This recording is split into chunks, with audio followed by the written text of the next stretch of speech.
The security badge in my hand went from green to red faster than you could blink. I'm Richard Taylor, 54 years old, and I just watched 20 years of my work get stolen in under 5 minutes. Timothy Walsh, the CEO's 28-year-old son, didn't even look at me when he said it. Just straightened his designer tie and told the room Richard will be transferring full ownership of Titan X to Pinnacle Aerospace, effective immediately. Here's what you need to know about Titan X. It's not just some rocket engine. This is the propulsion system I designed from scratch over 20 years. Every bolt, every fuel injection sequence, every thermal management protocol, the technology behind half our defense contracts and satellite launches, worth $450 million in patents.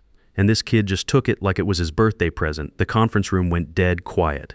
Jennifer Pierce from legal, who helped write my original contract back in 1999, suddenly found her paperwork fascinating. The CFO, Stephen Clark, 2 chairs down, just stared at his laptop screen.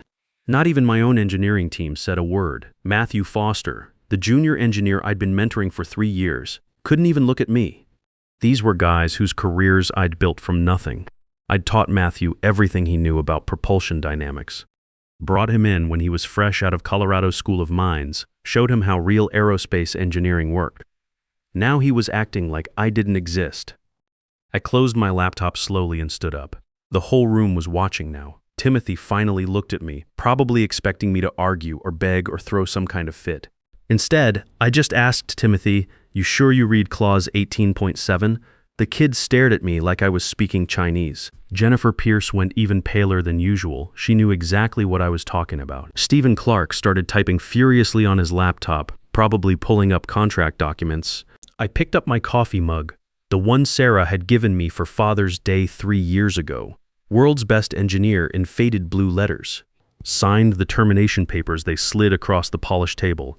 The pen felt heavier than it should have. Walking to the door, I stopped and turned back. "Enjoy your moment," I said, looking right at Timothy. "Morning inspection isn't far away." The elevator ride down felt like the longest 30 seconds of my life. 20 years at Pinnacle Aerospace, and it ended with my security badge going dark before I even reached the parking garage. But here's what Timothy didn't know. What none of them knew. Back in 1999, when I first joined Pinnacle fresh out of my Air Force Reserve Commission, the founder William Morrison and I had written some pretty specific language into my employment contract. We were both engineers then, before the company got big and corporate politics took over. William understood that the best way to protect innovation was to build legal safeguards right into the framework. We called it the dual key protocol. Any intellectual property transfer needed 2 things: my biometric signature plus Pentagon contractor verification. Without both, ownership would automatically revert to the original creator. Me. William was old school Air Force. Flew cargo planes in Vietnam, came back and started Pinnacle in his garage with $5,000 and a dream of building better engines. He'd seen too many good engineers get screwed over by corporate suits who didn't understand the first thing about what they were stealing. Build it right, he always said. Protect it well. I'd embedded verification systems into every contract signature field I ever touched at Pinnacle. Not because I was planning anything sneaky, but because I'd learned from watching other engineers get burned. The verification wasn't just some password. It was tied to my Department of Defense contractor credentials, my biometric data from my reserve service, even my original MIT graduate research on ceramic thermal barriers. The drive home from Pinnacle took me past Murphy's Diner, where I'd grabbed coffee every morning for the past 8 years. Past the elementary school, where Catherine used to teach before she retired. Past the park where I'd taught Sarah and Daniel how to throw a football when they were kids. Colorado Springs felt different somehow, like I was seeing it through different eyes. Catherine's car was in the driveway when I pulled up. She'd been substitute teaching at the high school today, something she did a couple times a week, more to stay busy than for the money. We were lucky that way. My salary at Pinnacle had been good enough that she could retire early when the school district started cutting budgets. I sat in the car for a minute, looking at our house. We'd bought it 12 years ago when Daniel was 8 and Sarah was 10. Split-level ranch, 3 bedrooms, 2-car garage, nothing fancy, but it was ours. The mortgage was almost paid off. Sarah was finishing pre-med at University of Colorado. Daniel was in his sophomore year studying engineering at Colorado State. Both kids were expensive. Really expensive. Sarah's MCAT prep course alone had cost us $3,000. Daniel's textbooks last semester were $800. We'd been saving for Sarah's medical school applications. The fees alone would run us $2,500, and that was before she even got accepted anywhere. Now I was unemployed at 54 years old in an industry that preferred hiring 30-year-olds. Or at least, that's what Timothy Walsh thought. Catherine was grading papers at the kitchen table when I walked in. She looked up with those gray eyes that had been watching me work through problems for 25 years. "You're home early," she said. "Everything okay? Got fired today." Her red pen stopped moving across the paper. She set it down carefully, like it might explode if she moved too fast. "What happened?" I sat down across from her, moved a stack of math quizzes out of the way. Timothy Walsh decided he invented Titan X, announced it to the whole board like he was reading the weather report. Catherine leaned back in her chair. "Richard, that's your life's work. 20 years. Can they just do that? They think they can." She studied my face the way she did when she was trying to figure out if one of her students was telling the truth about missing homework. "But you don't look upset." I smiled. "Remember what I always tell you about building safeguards." "You mean like the security system that automatically calls the police if someone breaks in while we're not home? Something like that, just a lot bigger." That evening at dinner, Sarah called from Boulder. She always called on Tuesdays, usually right when we were sitting down to eat. Catherine put her on speaker while she served up her famous pot roast. "Dad, how was work today?" Sarah's voice filled the kitchen, bright and cheerful like always. I looked at Catherine. She gave me that look that meant your choice how much to tell her.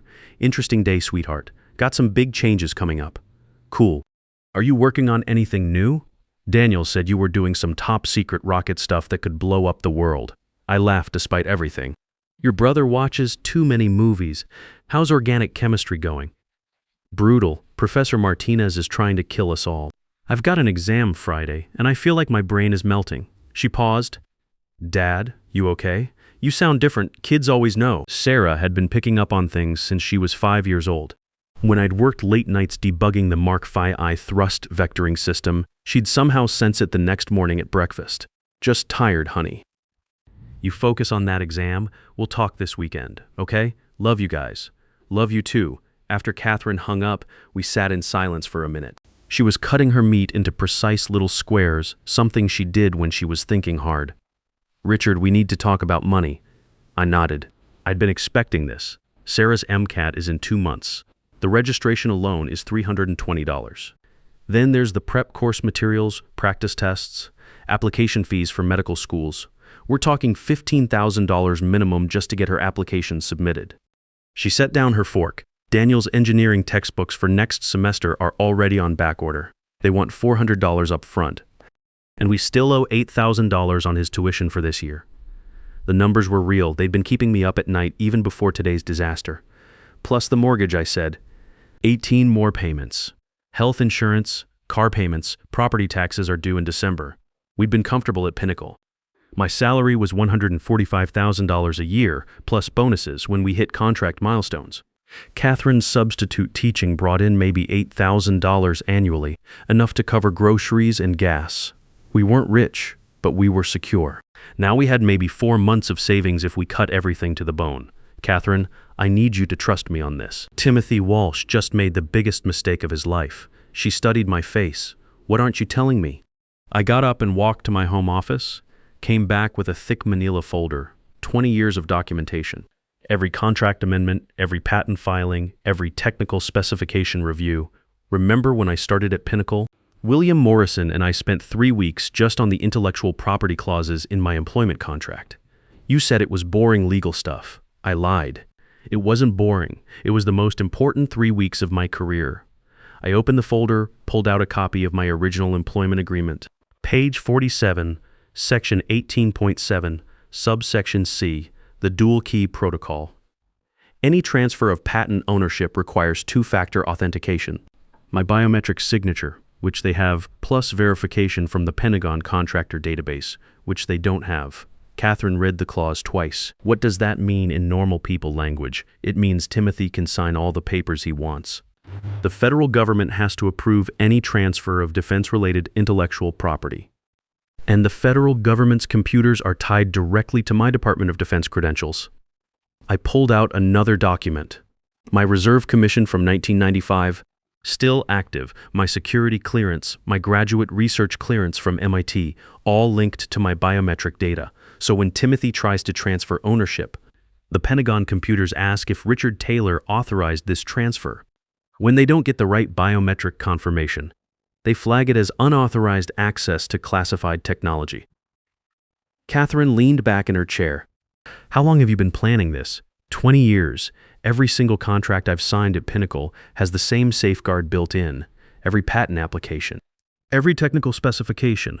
William Morrison was paranoid about corporate takeovers, and it rubbed off on me. I showed her the last document in the folder. A printout from my laptop dated that afternoon. System status, monitoring mode activated. Verification pending. The Pentagon computers are already watching. They know Timothy claimed ownership of Titan X this morning. They're waiting to see if he can provide proper authorization. And if he can't, automatic lockdown. Every system, every contract, every piece of technology tied to my patents gets frozen pending federal investigation. Catherine was quiet for a long time. Finally, she asked, when? I checked my watch. 7:30 p.m. Timothy's planning a big announcement tomorrow, Air and Space Conference, probably around 9 a.m. He'll want to get it on the morning business shows, drive up the stock price, and then we find out if 20 years of preparation was worth it. That night I couldn't sleep. I kept thinking about Matthew Foster, the kid I'd mentored. 3 years ago, he was nobody. Fresh graduate, no experience, couldn't tell a fuel injector from a coffee machine. I'd taken him under my wing because he reminded me of myself at that age, eager, smart, willing to work weekends and holidays to learn. I'd taught him everything. Thermodynamics, stress analysis, computer modeling, even how to present technical data to non-engineers. When his wife had their first baby last year, I'd covered his shifts so he could take family leave.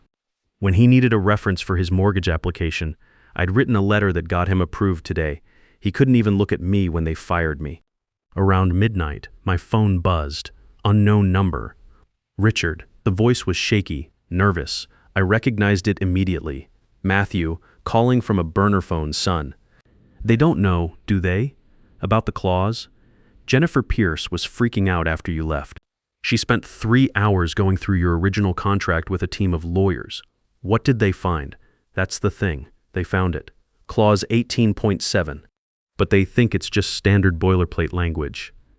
Timothy keeps saying his lawyers assured him it's not enforceable. I was sitting in my home office watching diagnostic screens on my laptop, lines of code scrolling past, verification protocols running in real time. Matthew, let me ask you something. In 3 years of working with me, have you ever known me to put standard boilerplate language in anything? Long pause. No, sir. You design everything from scratch. You don't use templates. That's right. And this particular clause isn't boilerplate.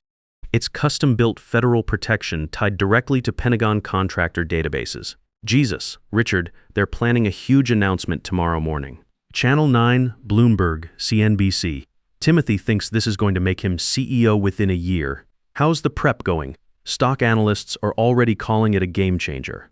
Pre-market trading is up 12%. George Walsh called it the biggest acquisition in company history. I watched the timer on my screen pulse like a heartbeat. Matthew, you still there? Yes, sir. You might want to update your resume tonight. The line went dead. I stayed up until 3 a.m. watching the verification systems run their checks. Every few minutes, another ping from the Pentagon database. Another request for authorization that Timothy Walsh couldn't provide. The countdown had already begun. Next morning, I was up at 5:30, same as always. 20 years of habit don't disappear overnight. Catherine was still sleeping, so I made coffee quietly and sat on the back deck watching sunrise paint the Rockies gold. Beautiful morning, really beautiful. My laptop showed the verification systems had been running all night. Pentagon database queries every 15 minutes. Defense contractor registry pulling files. Biometric authentication requests that kept coming back negative. Timothy Walsh had no idea what was about to hit him. Around 7 a.m., Catherine found me still sitting outside with my second cup of coffee. You're up early for an unemployed guy. Figured I'd watch the show. She sat down next to me in her robe. Show? Timothy's big announcement. Should be starting soon. I turned on my phone, pulled up the local business channel livestream. The Air and Space Conference was already setting up. Reporters checking microphones. Camera crews adjusting lights. The whole circus. Richard, are you sure about this? What if something goes wrong? I took her hand. Honey, I've been double-checking this system for 20 years. William Morrison and I designed it to be foolproof. The only way it fails is if the Pentagon computers crash, and they've got more backup systems than NASA. At exactly 9 a.m., Timothy appeared on screen, standing behind a podium with the Pinnacle logo gleaming, wearing what looked like a $2,000 suit. Kid looked every inch the confident young executive. Today, he announced to the cameras, Pinnacle Aerospace proudly confirms complete ownership of Titan X, the revolutionary propulsion system that will define American aerospace superiority for decades to come. I had to admire his confidence, complete bullshit, but delivered with conviction. This breakthrough represents 20 years of collaborative innovation under Pinnacle's guidance. This technology will now reach its full potential in protecting America's most critical aerospace infrastructure. Catherine squeezed my hand. Collaborative innovation? Kid's got balls, I'll give him that. The ticker at the bottom read, Pinnacle stock jumps 22% on major tech acquisition. Timothy kept going. Under my leadership as Vice President of Advanced Technologies, Pinnacle has successfully integrated this game-changing propulsion system into our corporate structure. We're already in discussions with the Pentagon about expanding our defense contracts by 300%. His leadership. Catherine looked at me. Richard, he's taking credit for everything. Let him. The higher he climbs, the harder he falls. I drove to Murphy's Diner around 10 a.m. Figured I'd grab breakfast and see how the locals were reacting to Timothy's performance. The place was packed with contractors and military folks, usual crowd. TV above the counter was replaying highlights from the announcement. Timothy looking presidential, talking about American innovation and national security. A couple guys at the counter were nodding along. Pinnacle's really stepping up their game, one of them said. That Walsh kid knows what he's doing. I ordered black coffee and eggs over easy, found a booth in the corner. My phone started buzzing with text messages around 10:30. Former colleagues, mostly guys I'd worked with over the years. Saw the news about Titan X. That's rough, Richard. Can't believe they're giving Timothy credit for your work. Heard through the grapevine you got screwed. Sorry, man. I didn't reply to any of them. What was the point? In a few hours, everyone would understand exactly what had happened. The lunch invitation arrived by courier around noon. Thick paper, gold embossing, the works. Appreciation lunch for legacy contributors to the Titan X project. Romano's Restaurant, 1 p.m. Legacy contributors. Like I was some consultant who'd helped out years ago. Instead of the guy who designed every component from scratch, I drove home and put on my best suit. Charcoal gray. Nothing flashy. Catherine helped me with my tie. You don't have to go to this, she said. Yeah, I do. This is the whole point. Timothy wants to show off in front of his friends, celebrate his big victory. I need to be there when it all comes apart. Romano's was exactly what you'd expect for a celebration lunch.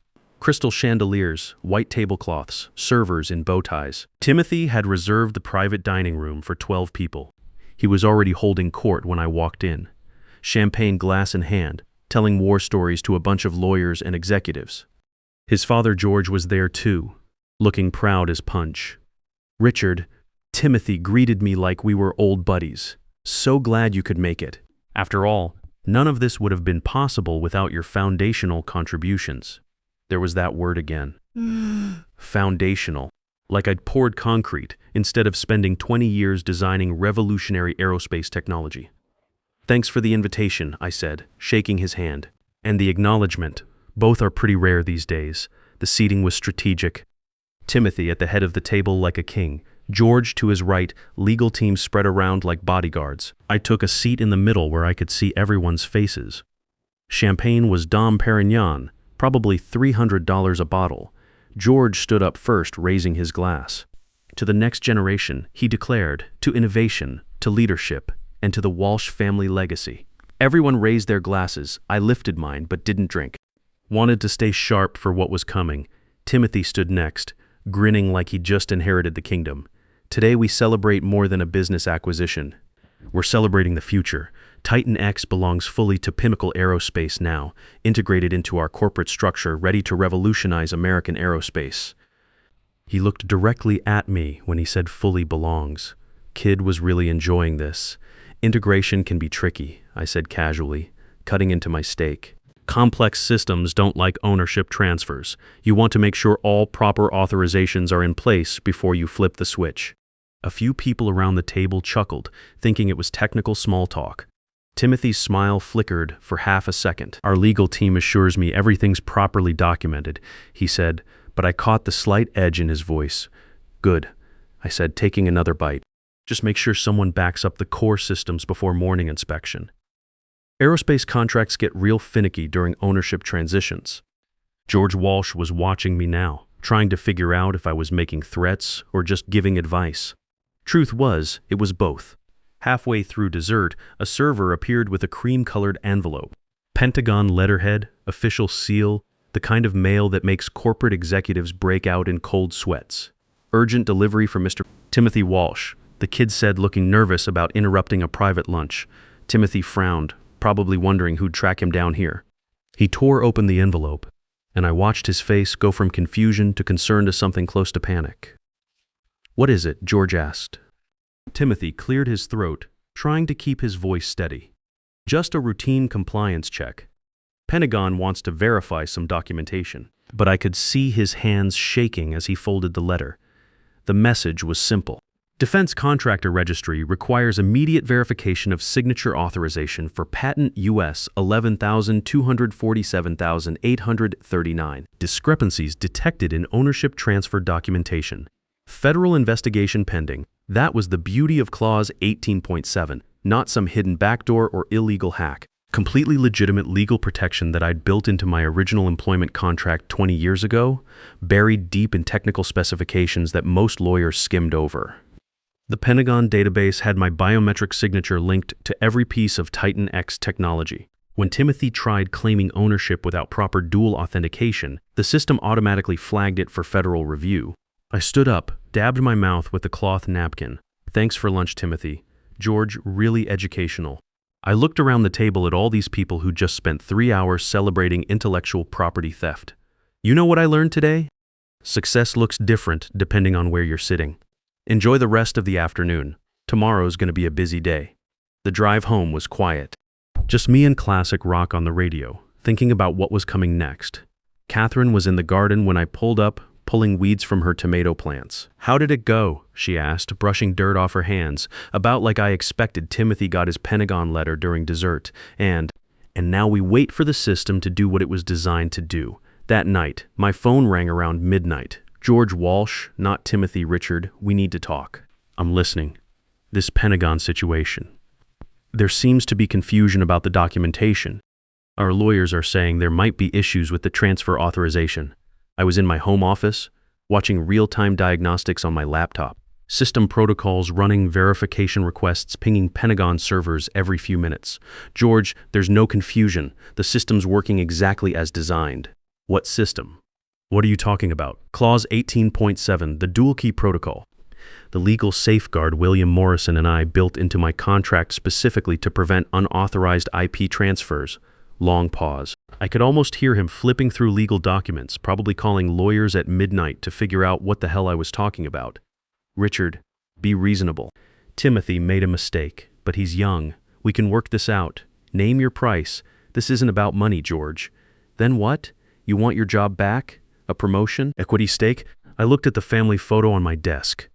Catherine and me at Sarah's high school graduation, both kids grinning in their caps and gowns. 25 years of marriage, 2 kids we were proud of, a life we'd built together one paycheck at a time. I want integrity back in this industry. Merit should matter more than last names. I want 20 years of my work recognized for what it is. You're talking about destroying the company over hurt feelings. I'm talking about enforcing the law, the same law your son ignored when he decided to steal my life's work. George's voice got hard. "You realize Timothy's announcement already moved the stock price. Investors are committed based on our ownership of Titan X. You pull some legal stunt now, you'll wipe out millions in market value. Then you should have thought about that before letting your boy play with patents that didn't belong to him." I hung up and went to bed. Next morning at 6 a.m. sharp, as the sun cleared the mountains and painted downtown Colorado Springs golden, every light in Pinnacle Tower started flickering. Not a power surge, something much more systematic. It was sequence activation. The morning protocol William Morrison and I had designed as the ultimate failsafe triggered only when someone tried to steal patented technology without proper authorization. I was already up with coffee, watching it happen in real time on my laptop. Every monitor in the Pinnacle building flashed white, then displayed the same message in bold black letters. License revoked. Pentagon registry override activated. Authorized owner, R. Taylor. 20 years of Timothy's collaborative innovation vanished in about 90 seconds. Every system, every contract, every piece of technology tied to my patents automatically locked down pending federal review. The ripple effect moved faster than any human could react. Defense contracts first, the ones using Pinnacle's propulsion systems for satellite launches. Then NASA partnerships. Then the commercial aerospace deals that Timothy had been bragging about on national television just yesterday. Within 15 minutes, every major institution using Titan X technology received the same automated message: service suspended pending ownership verification. Contact Pentagon contractor registry for details. My phone started ringing at 7 a.m. George again, but this time his voice was pure panic. Richard, what did you do? The stock is crashing. Everything's frozen. FBI just called asking about securities fraud. I was on my back deck with Catherine, watching sunrise paint the mountains gold. Really, George, I didn't do anything. The system did exactly what it was designed to do. This is insane. You're destroying the company over a paperwork error. I laughed. Couldn't help myself. George, your son went on national television claiming he invented technology that belongs to me. That's not paperwork. That's fraud. By noon, the headlines were everywhere. Tech giant collapses after patent dispute. Pinnacle stock drops 73% in opening hour. FBI investigating possible securities fraud. The footage was almost surreal. Investors gathered outside Pinnacle headquarters, clutching phones, watching their portfolios evaporate in real time. Timothy getting escorted to a black SUV by federal agents, no longer looking like the confident young executive from yesterday's press conference. George announced his resignation by 2 p.m. Health reasons, according to the official statement, though everyone knew what that meant. The board was throwing him under the bus to avoid criminal charges. Matthew Foster called me that afternoon. Richard, I'm sorry about yesterday, about not speaking up. I was scared. I know, son. Fear makes people do stupid things. Half the engineering department just got laid off. They're shutting down 3 whole divisions. Matthew, you still got that resume updated? Yes, sir. Good. Send it over. Might have something for you in a few months. 6 months later, I was sitting in a much different kind of conference room. Glass walls overlooking downtown Colorado Springs, but smaller, cleaner, more honest than anything at Pinnacle. The nameplate on the door read West Aerospace Solutions. Matthew Foster sat across from me, along with 2 other engineers who'd followed me out when Pinnacle collapsed. Good people, smart people. People who understood that loyalty and integrity mattered more than corporate politics. The Department of Defense contract came through, Matthew said, sliding a folder across the table, $800 million over 5 years. They want next-generation Titan X technology for the new satellite defense network. I opened the folder, scanned the numbers. More money than I'd ever imagined when I started at Pinnacle, with nothing but an engineering degree and some big ideas about propulsion systems. What about the expansion proposal? I asked. Pentagon loves it. They're talking about an additional $300 million for international partnerships. Seems like everyone wants Richard Taylor technology, now that they know who actually invented it. That evening, Catherine found me in the garage, working on a wooden rocking chair for Sarah's first apartment. She was starting medical school in the fall, Johns Hopkins, full scholarship after her MCAT scores came back. Busy day at the office? She asked, leaning against the workbench. Good day, really good day. Daniel had switched his major to aerospace engineering, said he wanted to follow in his old man's footsteps. Kid had the brains for it, and more importantly, he had the work ethic. Looking back now, the whole thing wasn't really about revenge.